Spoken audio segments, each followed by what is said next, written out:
एक सवाल सदियों से लोगों के दिल में तैर रहा है, क्या सच में बादशाह अकबर ने अपनी ही बहू जैसी एक दासी को जिंदा दीवार में चुनवा दिया था? क्या अनारकली नाम की लड़की सच में थी या यह सिर्फ मुगल दरबार की दबी हुई कहानी थी? और क्या सलीम और अनारकली का प्यार सच में इतिहास का सबसे बड़ा गुनाह था या सबसे बड़ा राज? आज हम उसी राज के पर्दे खोलेंगे। मुगल दस्तावेज, फारसी शिलालेख, विदेशी यात्रियों के लेख, लोक कथाओं के आधार पर। सुनिए, कहानी 16वीं सदी की है। अकबर मान एक ऐसा बादशाह जिसका नाम सिर्फ ताकत से नहीं बल्कि बुद्धिमानी से भी जुड़ा हुआ है। उसका बेटा सलीम, जिसे लोग बाद में जहांगीर से नाम जानने लगे, एक तेजस्वी, हठीला, अपने मन का मालिक और बेहद भावुक। और फिर आती है एक लड़की, एक ऐसी लड़की जिसका नाम किसी आधिकारिक मुगल किताब में नहीं मिलता, लेकिन जिसकी कहानी आज भी जिंदा है, अनारकली। उसका नाम सुनते ही जैसे दिलों में एक दर्द जाग जाता है, लेकिन असल में वह कौन थी? मुगल इतिहास की 3 बड़ी किताबें, अकबरनामा, आईने अकबरी, तुजो के जहांगीरी, तीनों में अनारकली नाम का एक भी जिक्र नहीं मिलता। तो क्या वह झूठ थी? नहीं, क्योंकि 2 जगह उसका जिक्र मिलता है। पहला, लाहौर में एक फारसी शिलालेख जिस पर लिखा था, farewell O Anarkali, beloved of Salim.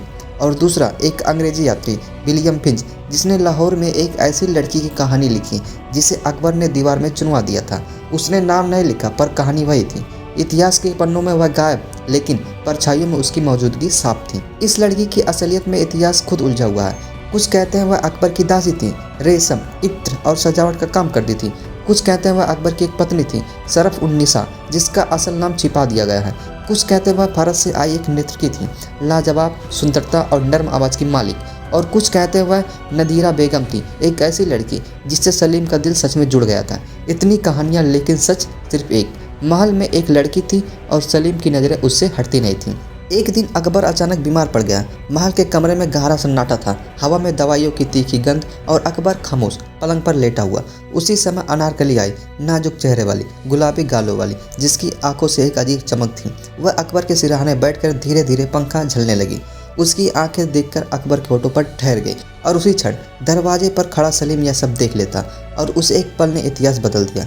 Akbar ने अपनी आंखें खोली और अनारकली की नज़रों में कुछ ऐसा देखा जो बादशाह को पसंद नहीं आता। एक दासी की इतनी हिम्मत, या एक बेटे के दिल में उठते तूफान का डर था? जो भी था, उस दिन के बाद अनारकली पर कड़ी नज़र रखी जाने लगी।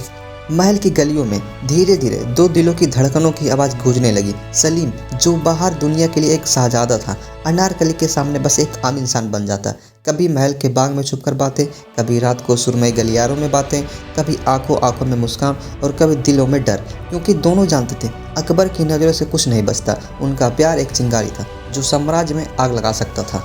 सलीम और अनारकली की नज़दीकियाँ महल की दीवारों से बाहर निकलकर अकबर के कानों तक पहुंच गई। अकबर, जो अपने बेटे को एक ताकतवर बादशाह बनाना चाहता था, उसने सामने एक दासी का प्यार सबसे बड़ा खतरा था। उसने अनारकली को पकड़वा दिया। महल के सबसे अंधेरी कोठरी, ठंडी, गीली और बिना रोशनी की, जहाँ सलीम को पता चला, उसकी रगों में लावा दौड़ पड़ा। उसने अकबर से लड़ाई कर दी। यही वह विद्रोह था जो इतिहास में सलीम रिबेलियन के नाम से दर्ज है। लेकिन किताबों ने अनारकली का नाम इसमें लिखने की हिम्मत नहीं की, शायद जानबूझकर छिपाया गया। अनारकली की मौत 3 अलग अलग कहानियाँ मिलती है, और अब आता है इस कहानी का सबसे दर्दनाक, सबसे रहस्यमय हिस्सा, अनारकली की मौत कैसे हुई। इसका जवाब 3 कहानियाँ देती हैं। तो सुनिए, पहली कहानी, दीवार में जिंदा चुनवा दिया गया। यह सबसे मशहूर, सबसे भयानक कहानी है। कहते हैं अनारकली को एक संकरी जगह पर खड़ा किया गया। चारों ओर से ईंट लगने लगी। धीरे धीरे उसके पैरों से लेकर चेहरे तक दीवारें उठती चली गई। सलीम चीख रहा था, लेकिन अकबर ने मुड़कर भी नहीं देखा। आखिरी ईंट बादशाह अकबर के सामने लगाई गई, और अनारकली हमेशा के लिए अंधेरे में दफन हो गई। यही कहानी विलियम फिंच ने भी लिखी थी। अकबर ने सलीम के प्रेमिका को दीवार में चुनवा दिया। और दूसरी कहानी, यह कम लोग जानते हैं, लेकिन यह पंजाबी लोक कथा बहुत लोकप्रिय है। इसमें अकबर एक सख्त बादशाह था, पर दिल वाला भी है। कहानी कहती है, अकबर ने अनारकली को मौत की सजा तो दी, लेकिन एक गुप्त सुरंग से उसे बाहर निकलवा दिया और कहा, मेरे बेटे सलीम की ज़िंदगी से हमेशा के लिए दूर हो जाओ। अनारकली लाहौर चली गई। वहीं उसने एक नया जीवन शुरू किया, और वहीं उसकी मौत हुई।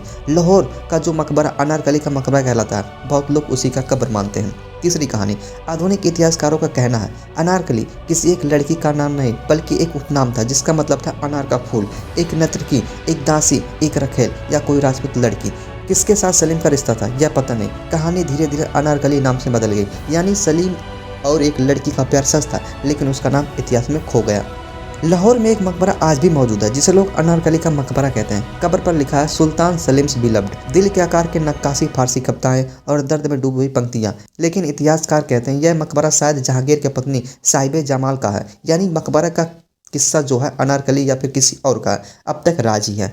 अकबर जानता था सलीम का प्यार उसके साम्राज्य को कमजोर कर सकता है। एक दासी भविष्य के मुगल सिंहासन की बेगम या पूरी मुगल राजनीति ढहा सकती थी। इसलिए अकबर ने अनारकली को या तो मार दिया या हमेशा के लिए दूर भेज दिया। जो भी हुआ उसकी कहानी आज तक सीने में दबी रही।